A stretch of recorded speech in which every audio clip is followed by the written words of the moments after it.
welcome back to the show, folks. Well, we are very excited to have our next guest in studio because the work that he does around the world is some of the most important work out there. Operation Smile is a group that travels around the world and does craniofacial surgeries for children who are underprivileged. So these are things like cleft palates, cleft lips. Well, it's a beautiful story. It's a great cause. Of course, it brings a smile to my face because it's bringing smiles to children all over the world, and it's a great cause. To tell us all about it is Dr. Cory Goldberg, and he's starting this initiative to send more and more doctors around the world to help for this very cause. Thanks very much for being here. So, Doctor, tell us a little bit about Operation Smile. Operation Smile is a really large group. It was founded in 1982. It is based out of the States, but they send missions really around the world to over 40 different countries. Hundreds of missions go every year. The main focus of the group is really, it's on plastic surgery related problems like cleft lips and cleft palates and other facial deformities that children can be born with. What does this mean to these children? Of course, it brings a smile to their face, but what does it mean to their everyday life and to their souls? Well, it's amazing the difference that you can make with a relatively small operation, really changing a child's life. And it's not just the child that you're affecting; it's their whole family. It's unbelievable the devastation that parents feel when they're faced with a child that has that kind of a difference, and they can't do anything about it in a lot of those settings. So it's really wonderful work, and we're proud to be able to do that. So it's an ongoing problem.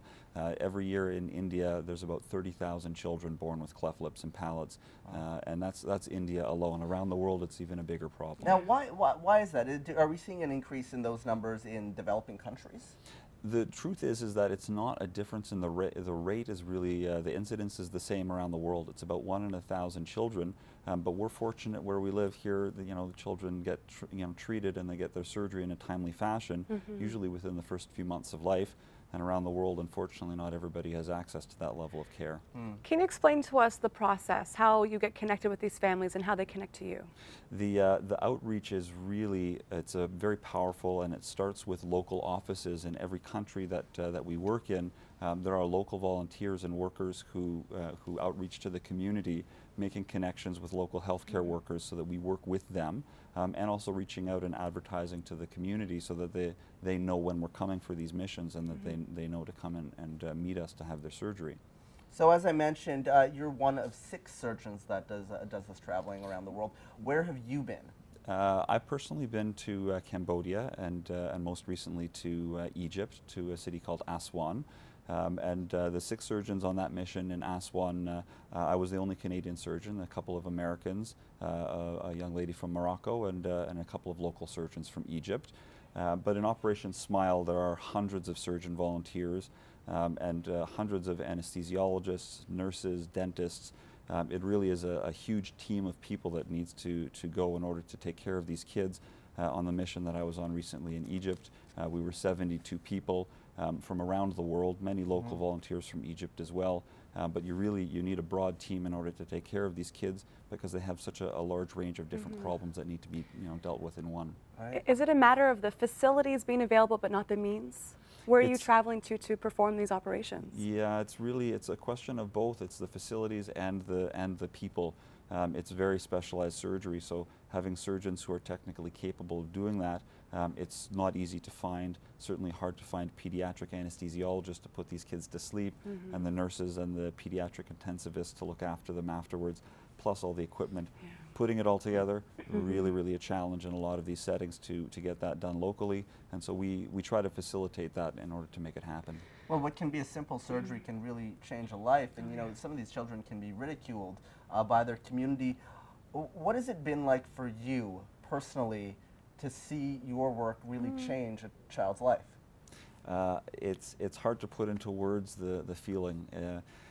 Seeing the face of the parents, for instance, after surgery, and they're sort of meeting their child for the first time, and they may have a 4 or 5-year-old child that's been this way from birth, and now they see them, and the emotions that they go through, and watching them go through that is, I mean, really, it's an unbelievable feeling. It's very warming, and it's not just the patients and the families, but the volunteers also that go on these missions. Very special people, really well trained, good people, And it's nice to really interact with people like that from around the world and kind of see that, you know, there are people out there and it is a good world. And if we all work and, you know, come together, we can make these kinds of things happen.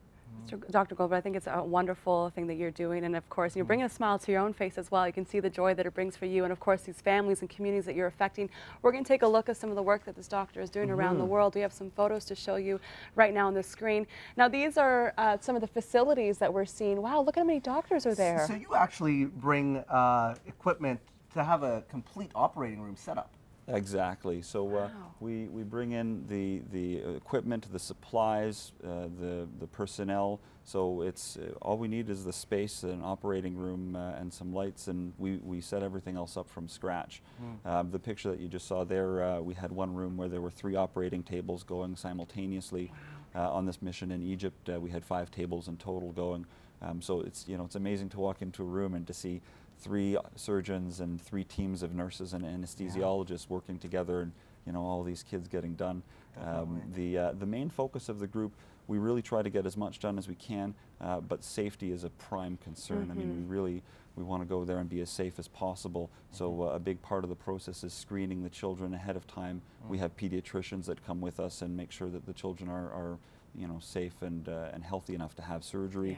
And so really safety is a prime focus of what we do. And infection can be a big problem as well, so making sure that their health is intact is very important. We have one of the photos of one of the children actually that you've treated.